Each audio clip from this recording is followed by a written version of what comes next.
Good afternoon, members of the Fourth Estate.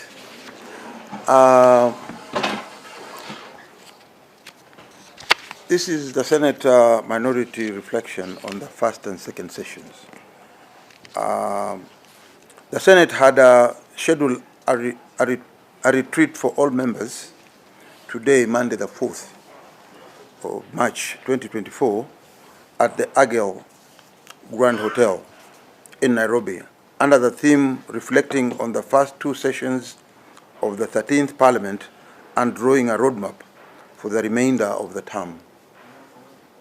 We, the members of the minority side, have left the said retreat in protest at the hypocrisy of the Speaker's office, especially the open disregard to the rules of the House and contempt directed at the minority side and its leadership. We wish to give our reflection on the first two sessions to provide context for our action this morning. In our considered opinion, the Speaker's office is one of the biggest impediments to the proper working of the House for the following reasons. Number one, capture of the legislative business. The legislative process in the Senate has completely been captured in the first two sessions. We have seen a baggage of unconstitutional bills, all sponsored by the Kenya Kwanza regime.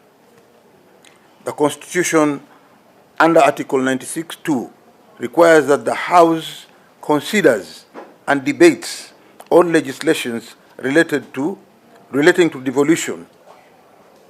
In the first two sessions, we have seen neither consideration nor debate on key bills that clearly claw back on devolution. These include the SHIF and the Health Promoters Bill. We have seen the emergence of phenomenon where shortcuts are taken to fast-track government bills, limit debate on the floor, and elected leaders asking the Speaker to put the question without any debate. This phenomenon was taken to absurd heights during voting of the DORA 2023, when the majority side voted against the recommendation of the House's own Committee of Finance, allocating counties 407 billion.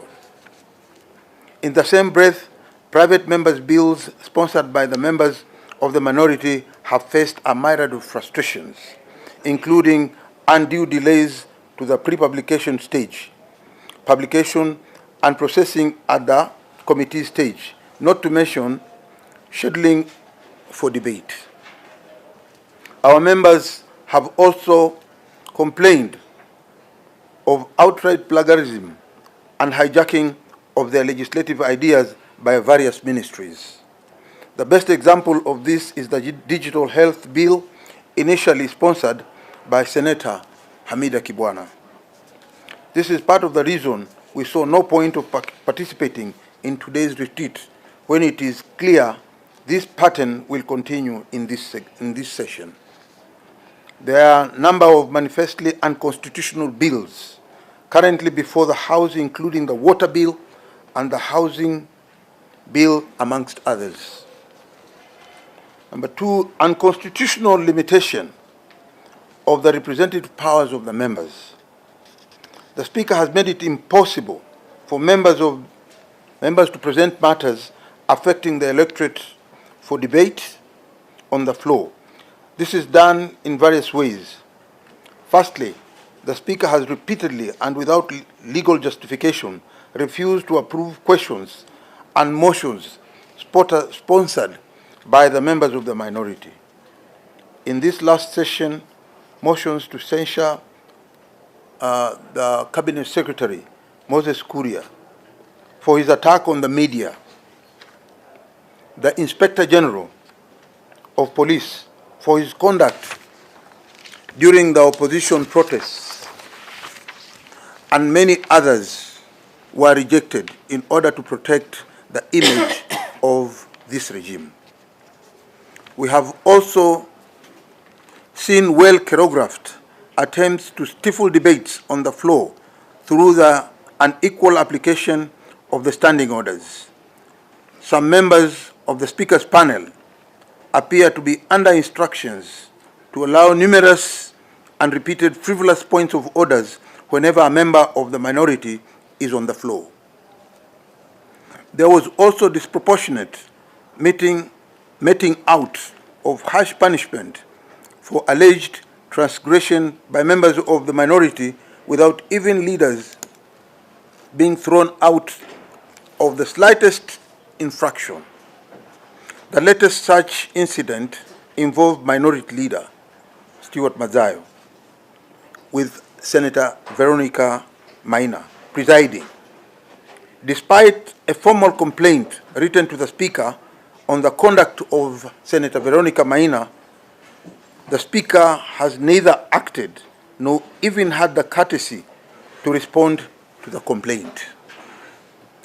This continues a pattern of ignoring communication from the minority side on various matters, including reorganization of committees, which the Speaker has flatly refused to act upon months after this was communicated to him. The leadership of the minority has attempted to dialogue over these matters, including at various retreats with the Speaker and the minority and the majority leadership. But no action has been taken to correct the situation. In view of the foregoing, the minority demands the following action be taken by the Speaker. Number one, immediate recusal of members of the panel notorious for stifling debate and not applying House rules equally. Number two, immediate response to all communication addressed to the Speaker from the leadership of the minority, including the complaint on the conduct of Senator Veronica Maina and reconstitution of committees. Number three, strict application of the standing orders during debates without bias, as well as the Speaker ruling on each point of order. I thank you. That's all.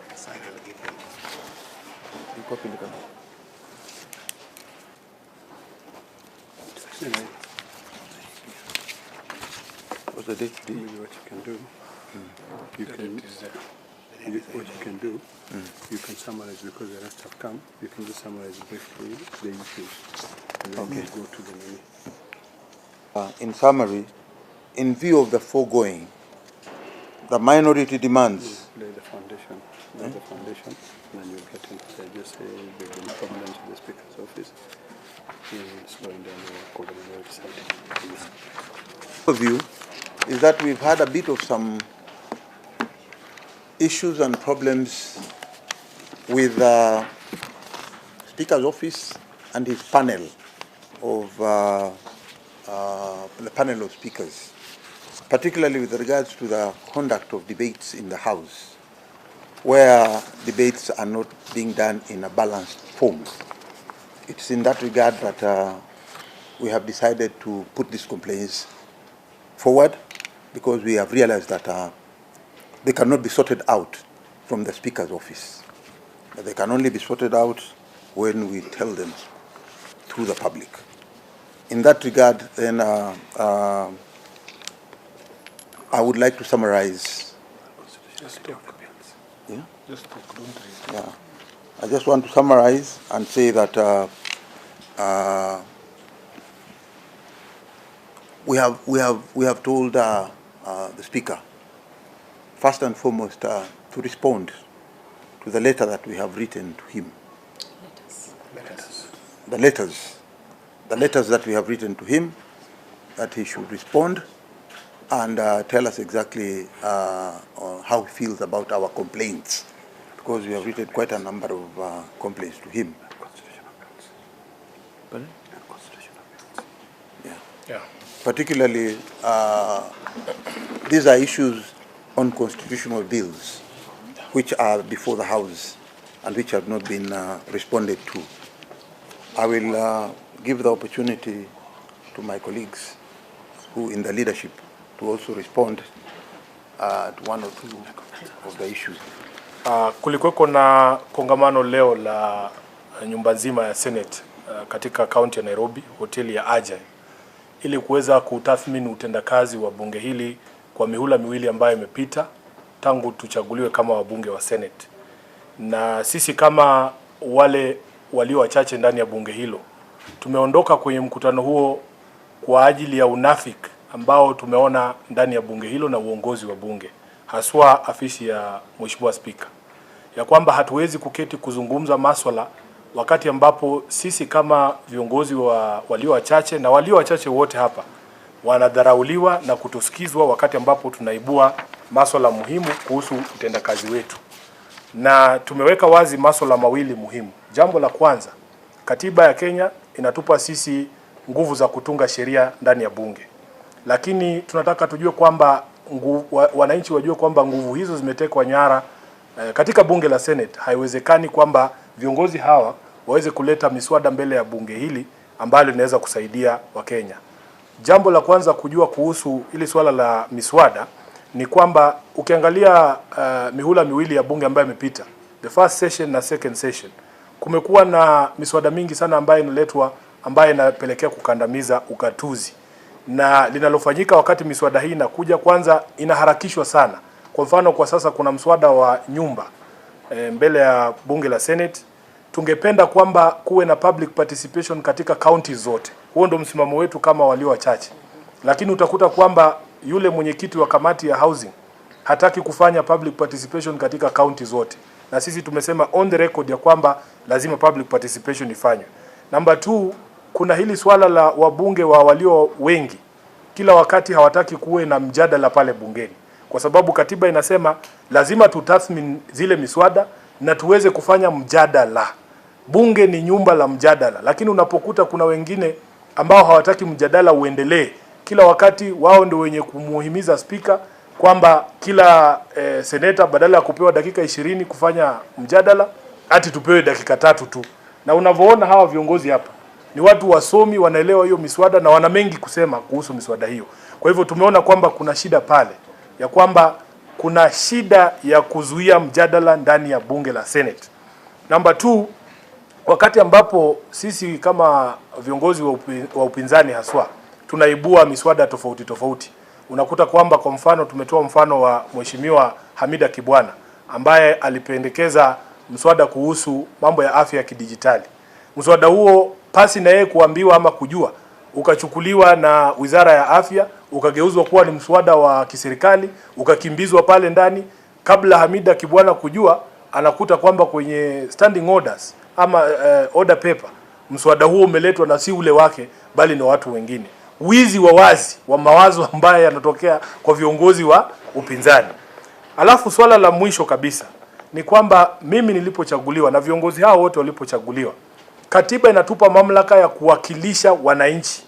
Sikujua kwamba kuwakilisha wao wananchi nitakutana na afisi nyingine hapa ambaye inaweza kukubali nilete swala fulani ama ikatae kuleta swala fulani ili lijadiliwe mbele ya bunge. Na tumetoa mifano miwili hapa. Wakati ambapo Waziri Moses Kuria alielekeza cheche kali sana dhidi ya waandishi wa habari, sisi kama walio wachache tulileta mswada wa kumjadili huyu waziri, lakini spika alikataa kuidhinisha mswada huo kwa ajili ya mjadala. Jambo la pili, kulikuwepo na mswada wa kumjadili yule ambaye anasimamia masuala ya polisi, IG Inspector General Koome, wakati ambapo alikuwa anawapiga sana wafuasi wetu wakati wa maandamano. Spika alikataa kuidhinisha mjadala huo kwenye bunge. Kwa hivyo inaashiria kwamba mimi hata kama nimechaguliwa na kama hao viongozi wako hapa wana masuala ambayo yanahusu wananchi, hatuwezi kuyaleta masuala hayo mbele ya bunge pasi na kutafuta spika aidhinishe mjadala huo. Kwa hivyo haya ndio mambo ambayo tunataka kuibua. Na la mwisho, kuna madharau ambayo yanaelekezewa viongozi walio wachache ndani ya bunge. Kwa mfano, wakati ambapo barua inaandikwa kwa niaba yetu na kiongozi wetu Mheshimiwa Stuart Madzayo, lile tunalotarajia at least at the very minimum ni kwamba atapata response ya barua hiyo. Na unajua Mheshimiwa Spika ni wakili. kama wakili mwenzake nitamwambia kwamba kiwakili ni hatia, it's professional misconduct for you not to respond to correspondence when it is sent to you. So kwa mfano tutakupa mfano, kuna barua ama harafa iliandikwa na kiranja wetu Mheshimiwa Olekina kuhusu mabadiliko kati ya wale wanachama wa kamati tofauti. Barua hiyo iliandikwa mwezi wa 5 mwaka uliopita. Kufikia leo spika wa bunge la Senate hajaona haja ya kujibu barua ya Mheshimiwa Olekina. Ndio kwa maana sisi tunaona kwamba hii ni kuendeleza ile ukandamizaji wa zile sauti za viongozi wa upinzani ndani ya bunge. Na hasa ukitazama mijadala katika bunge, utakuta kwamba ni kama kwamba wamepeana instructions kwa baadhi ya wale ambao wanaketi kwenye speakers panel, ya kwamba kuna viongozi wa upinzani wakisimama tu kwenye floor pale kuzungumzia swala lolote, utasikia wanawaruhusu hawa viongozi walio wengi kutoa hoja za nidhamu ambazo hazina msingi ili kuweza kuharibu ule mjadala. Na kuna wale viongozi ambao wako notorious pale kwa floor, ya kwamba kila wakati waheshimiwa hao wakisimama kutoa hoja zao, utasikia wanajaribu kuwatatiza kwa kutoa hoja za nidhamu zisizo na msingi. Na kuna wale ambao wako kwa panel ya speakers ambao wakati ambapo wamekalia kile kiti wanatupa wakati mgumu sana sisi kama viongozi wa upinzani kwa kukubali hoja hizi za nidhamu zisizo na msingi, na wakati mwingine kutoa adhabu kali isiyoambatana na makosa ambayo tunaweza kuwa tumesemekana tumefanya pasi na kuzingatia zile sheria za bunge. Na tumetoa mfano juzi, kiongozi wetu Mheshimiwa Stuart Madzayo amefukuzwa pale bungeni na Mheshimiwa Veronica Maina ambaye alikuwa sasa amekalia kiti kwa sababu ambazo haziwezi kuwa supported katika sheria kivyovyote. Na tumeandika hii barua kwa Mheshimiwa Speaker ili kulalamikia swala hili, lakini hatujapata response yoyote kutoka kwa Mheshimiwa Speaker. Na ndio kwa maana tumetoa ilani hii ya kwamba kwa ajili ya mambo haya yote ambayo yanafanyika ndani ya bunge letu, itakuwa ni unafiki sisi kwenda kuketi kwenye mikahawa kukunywa chai pale na mandazi, ilhali masuala mazito ambaye yanatuhusu sisi na kazi yetu kama maseneta hayashughulikiwi. Na niweke wazi kwamba tumekuwa na mazungumzo kama viongozi walio wachache ndani ya bunge na Mheshimiwa Speaker katika vikao vingi, na akatuahidi kwamba masuala haya yataangaliwa, lakini kufikia sasa hakuna onyesho lolote ama dhihirisho lolote kuashiria kwamba kunaenda kukuwa na mabadiliko jinsi ambavyo anasimamia shughuli za bunge. Kwa hivyo tumetoa makataa ya masuala matatu. La kwanza, wale watu ambao wako kwenye panel ya speakers ambao wana hii tabia na mazoea ya kukandamiza mjadala ndani ya bunge, ya kutoa adhabu kali dhidi ya viongozi wa upinzani pasi na kuzingatia yale matakwa ya sheria ya bunge, waondolewe kwenye kamati ya maspika ndani ya bunge la Senate. Jambo la pili, Speaker wa Senate ajibu barua zote ambazo ameandikiwa kutoka kwa upande wa walio wachache, kuanzia na barua hii ya kumfukuza complaint ambayo tumeraise kuhusu Mheshimiwa Veronica Maina anavyoendesha mambo, na ya pili na muhimu zaidi, barua aliandikiwa mwezi wa 5 mwaka uliopita kuhusu mabadiliko ya ule wanachama wa kamati za bunge ndani ya bunge la Senate. Ya mwisho ni kwamba sisi hatutaki kufanyiwa favors zozote. Hawa viongozi wa upinzani ama walio wachache ndani ya bunge tunasema tunataka sheria ikate mbele na nyuma, kuwe na equal application ya sheria ndani ya bunge la Senate. La sivyo tutaendelea na kutoa zile actions ambazo zitapelekea wao kututambua kama watu ambao pia sisi tumechaguliwa na tunawakilisha watu tofauti katika bunge la Senate. Asanteni sana. Hayo ndio mambo ambayo tumezungumzia hapa. Dissatisfaction in terms of the way the House is being managed. We are here to fight for devolution. We have a lot of unconstitutional legislative proposals which are being introduced in the House. And the moment we raise the concern of those unconstitutionality, it falls into deaf ears. We have also raised concern in the manner in which the leadership is treated, and especially by members of the Speaker's panel. And we feel that it is imperative that the Speaker respond to these matters. Today, it is going to affect our leader. Tomorrow, it is affecting the entire country because we're here to defend the Constitution. We have raised a lot of serious concerns regarding the way our own members' bills are being plagiarized. Senator Sifuna has mentioned the bill on digital health.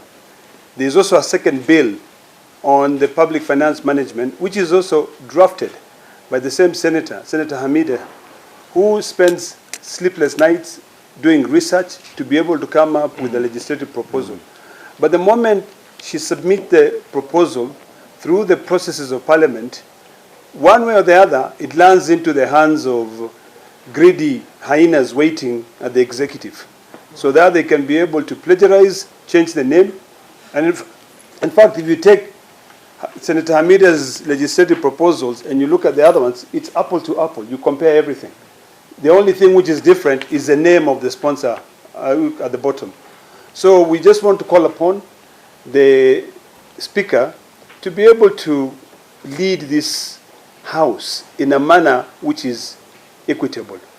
We are not asking for favors. All we are asking is for us to be given an opportunity to represent our people. Today we are going to a hotel in Machakos County to be able to go and discuss our success, but there's no success if everything we are trying to do, if these members, when they are trying to debate issues, the debate is stifled. If these members, when they try to raise issues, they are not given an opportunity. We have members here who, when they try to submit on any matters, they will not give them an opportunity. So we have come here to be able to demonstrate our frustration and to be able to tell the citizens that we represent that there is a crisis in this country. We are the upper house. A lot of bills will end up in court because a lot of Kenyans are out there and they are focusing on protecting devolution. Article 96 mandates us to protect devolution and also to protect counties.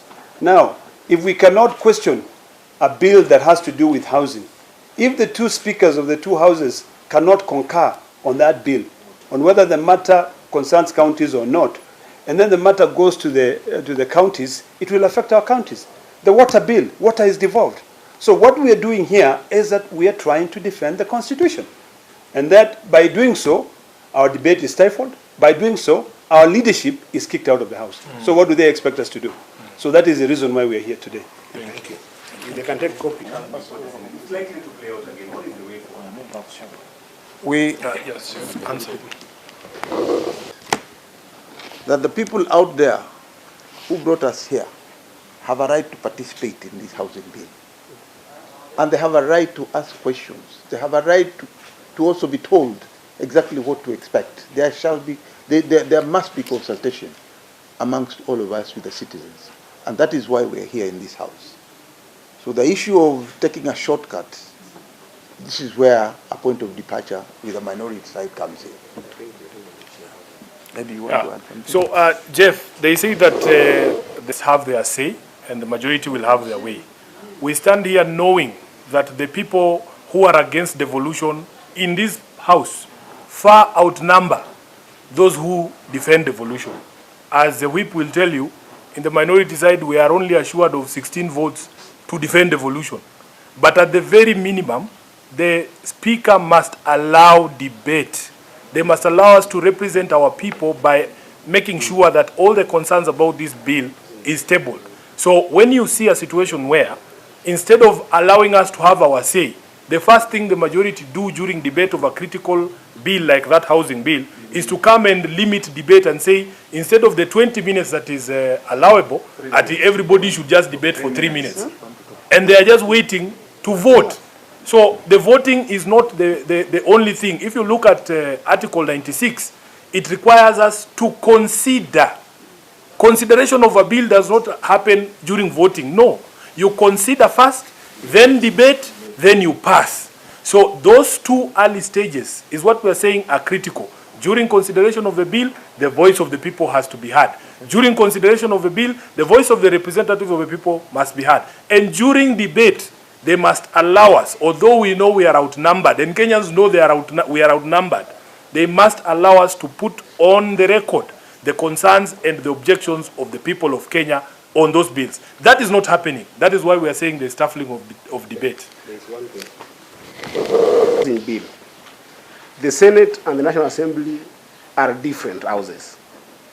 The public participation that was done by the National Assembly does not tie to us in the Senate. Because we are considering this bill as senators, and as a House we believe that it is an unconstitutional bill, we demand that there has to be public participation in the stage when we are considering this particular bill.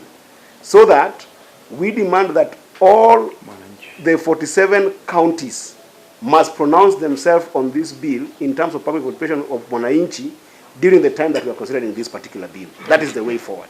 Thank you for being patient with us and with Jeff Kirui. I had put you on speaker when you offered to buy lunch. So all of these people had.